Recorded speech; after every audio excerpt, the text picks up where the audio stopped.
Hello ladies and gentlemen, Keaton here and welcome to Nuclear Throne update number 32. Now for those of you who do not know, this is the one time a week where we take a look at the latest Nuclear Throne update, grab that changelog, put it into video format for your viewing pleasure, and show you as much as possible. But before we get to update number 32, as always we're going to take a quick look back at what happened in update number 31. Now, update 31 was probably the smallest update for Nuclear Throne yet, so this is going to be one of the shortest recaps yet.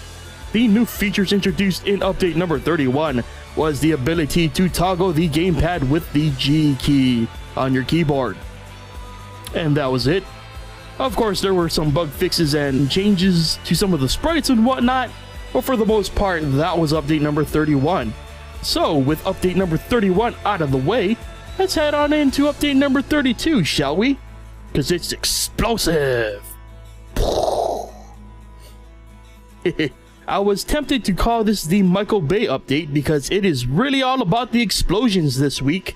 Or, you know, the hard-hitting, action-packed section of Nuclear Throne.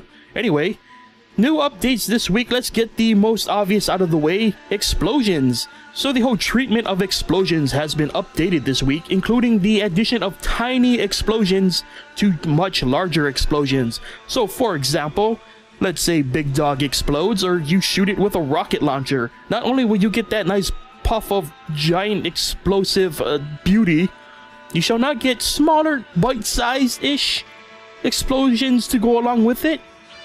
Now what this does is not only mix it up a bit so you get a nice variation of explosion sizes, but it also affects the gameplay as well. Now the explosion radius has been reduced a bit, and several of the explosive weapons have been tweaked to work with this new explosion change. And with said explosions comes a brand new crown replacing the Crown of Life. It has been given the temp name of Crown of Explosions. Surprise, surprise. And essentially what this crown seems to do is give you more explosions. So if you want explosions on your explosions, you want the Crown of Explosions, folks. You can see now why I wanted to call this the Michael Bay update. But yeah. So moving on from explosions, and you know, if explosions aren't your thing, maybe you want a new gun? Yeah, you want a new gun? I'll do you better. I'll give you 2 new guns this week, or Vlambeer will give you 2 new guns this week. Sorry, I'm getting carried away here. First up is the pop gun. Now this is a bullet weapon that shoots shells. Now this thing has the most ridiculous fire rate. I think it might have the quickest fire rate, like next to maybe the laser minigun and the minigun itself. It's a really fast weapon, but it's a really weak weapon at that as well. It takes forever to kill anything with this weapon. So as awesome as this weapon seems to be, just realize that you are going to be banking a lot of bullets into a single enemy. I'm sure it may have its uses, maybe with Young Venus's pop-up, maybe that's why it's called the pop gun. I don't know, you're going to have to go ahead and explore the possibilities of this weapon and unlock its potential yourself. Is that too deep? I don't know, sorry. Moving on to the second weapon of this update, the plasma rifle. As you could probably deduct from its name, it's a rifle that shoots plasma, and it shoots it pretty dang quick. So, there you go. Vlambeer's even looking out for the plasma folks. And speaking of plasma weapons, actually, they too got a tweak, and I'm sort of just rounding this all up because, you know, it's the same thing, so just go with it. I'm not well versed in plasma weapons, but one of the changes to the plasma weapons was its behavior. Now, if I could just take a guess, I'm just assuming it's a much more persistent weapon, I guess. Like most projectiles would disappear when they hit an enemy, the plasma bullets seem to continue going. Not necessarily piercing, but if it seems to graze an enemy, the projectile will keep firing instead of like destroying itself. Now again, that could be totally off base. That could be what plasma did beforehand. Again, I'm not the biggest user of plasma weapons, so if you're a plasma weapon aficionado, why don't you go ahead and school me a bit in the comments section. And finally, rounding up the new features this week are brand new tiles for the desert, the sewer, and the secret sewer level. Well, it's not so secret now that I said that, but yes, that secret sewer level. Now the desert, the first thing you're probably going to notice right off the bat is the fact that the sand is no longer that speckly version with the grains. Now it's a nice smooth, calming sand effect. It's much easier on the eyes, and that also pertains to the mud in the desert as well. Now there could be more subtle changes. If you notice some yourself, go ahead and leave them in the comment section. Now the sewers in particular have gotten a change that I think is going to make it much easier to find the secret area in the sewers, because the new tiles seem to be more focused on the floor. Previously, the sewers would be filled with manholes, and there would be one special manhole. Spoilers, sorry, I should have put spoilers there. There was one special manhole that would take you to the secret level, and it was sort of hard to find. But now it seems like all those manholes have been changed to grates. So now there is only one singular manhole for you to find, so you don't have to, you know, scour the entire sewer over and over again trying to find that one special tile. Now, I can't necessarily speak on the new secret sewer tiles because I rarely go there, just because I'm never in the sewers with the necessary requirements to go there. If you've noticed any other significant differences, is it just like an alternate version of the sewer tiles? I don't know, whatever it is, let us know in the comment section, really appreciate it. And that pretty much wraps it up for the new features this week. With that out of the way, let's take a quick look at the balances and fixes for this week. Oh, woe is me, chicken users! You will now have to be quicker on your feet if you lose your head, because chicken now dies quicker without her head. So that means you gotta get to them med packs real quick, folks. No dilly-dallying. You gotta go, man, and you gotta go now. Go now! Sorry about that. Crown of Guns now spawns more guns. Hey, hey. And ambience is now in stereo, so you can really feel like you're in the depths of the crystal caves or the cold. You can feel the wind just freezing your ears off, man. Feel it in stereo. Yeah. Ooh. So I'm getting too excited about this update, man. And finally, there are some new visual tweaks to the game. First up, there are new torches in the Crown Vault. Instead of those old-fashioned torches with the fire, we got a new torch with like a glowing green thing in it. I don't know what that is. Probably some space torch of some sort. It's a new torch. Just know that it's not an enemy. And finally, something very surprising to see in the Frozen City is a little change to the way bandits look. And they look adorable. They're wearing little Santa hats. They've got like a little, I think like a little red coat on. They look so adorable, and I almost feel bad for killing them now. They look too cute, Vlambeer. They look too cute, Paulveer. Why do you make me wish I can't kill these adorable little things now? Why?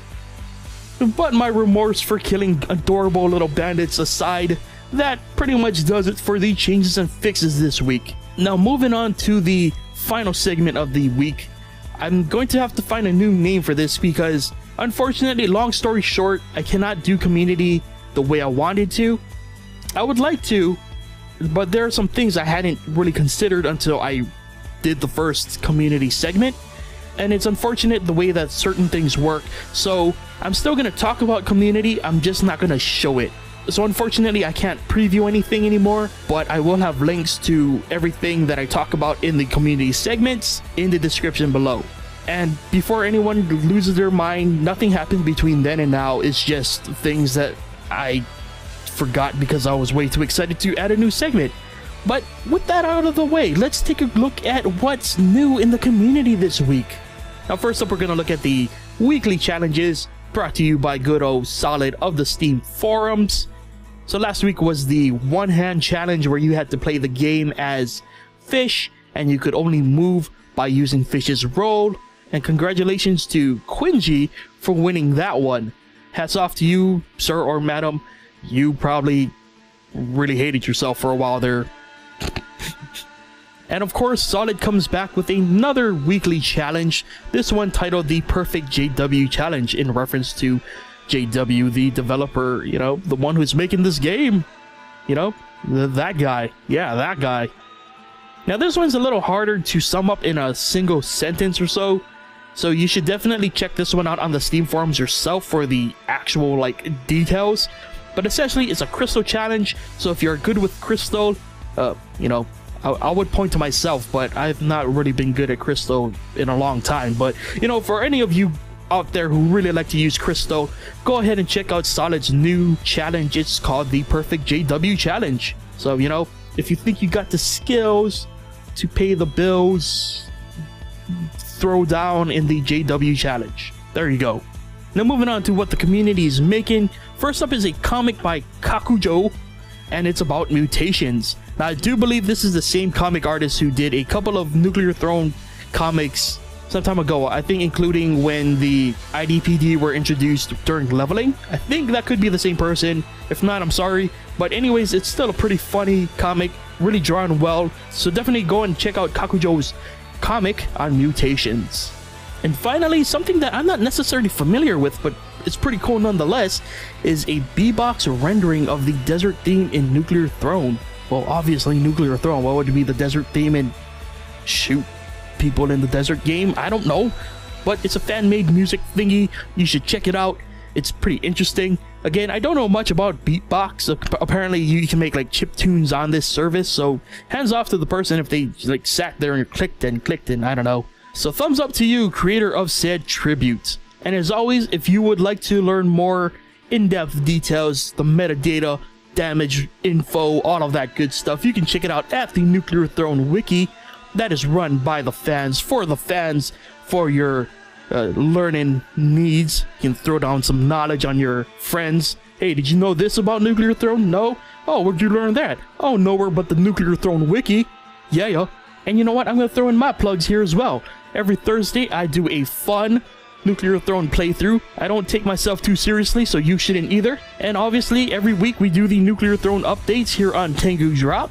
So, you know, you're never not in the know. You know? Yeah, you know. Anyway, real quick, I want to give my thoughts on a couple of things. It's really cool to see some new tiles in the desert especially. To be honest, it's a nice visual upgrade. I mean, I really didn't have anything against the whole grainy sand version, but this nice smooth sand is actually a lot more appealing to the eye. It's a lot less distracting somehow, I guess. To be honest, I don't know how I feel about chicken having a much shorter lifespan without the head, because at the end of this video, spoilers, you're gonna see that I was just about to touch a health pack and continue my run, but unfortunately I couldn't make it. At the time I didn't have the changes in front of me, so I didn't know that was a thing, and that was a little disappointing to know that that's what ended my run. But you know, you live and you learn. But other than that, it's nice to see Vlambeer is finally getting back in the swing of things. You know, last week we had the short update, but now we got the more substantial big update, and they came back with a bang. Hey, I had to make that joke somewhere in there, so don't kill me. But yeah, really excited to see what else they have planned, because Rami keeps talking about like they're so close to adding new things that I'm just sitting here in anticipation, just shaking like, what could be next? I'm sure it'll be fine. It's Vlambeer. What's the worst that could happen, right? Anyway, I think I've been talking way too much. It's been a giant update. I'm just excited to see Vlambeer back in action.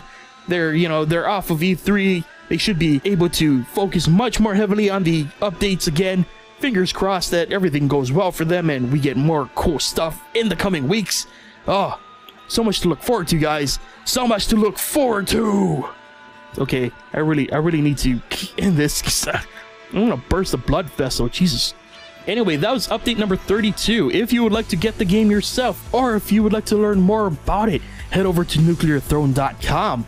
And if you would like to read the changelog for update number 32, check the link in the description below. And again, as always, you can find everything community-wise that I discussed in the description below as well, under the community link dump. That word kind of sounds weird, but I don't know, do you guys have a better term that we could use? The Nuclear Throne dump? No, that still uses dump. I don't know. Anyway, speaking of which, I would love to hear what you guys think of this update. Again, this is the big update since E3. What do you guys think? Are you guys happy to see explosions? Are you happy to see tiny explosions? Are you sad that Chicken doesn't live as long without her head? Are you happy that Chicken doesn't live as long without her head? I want to know what you guys think. Leave your comments in the comment section. And yeah. So thank you for watching. Hope you enjoyed it. Hope it was informative. And I'll see you guys next week. Bye.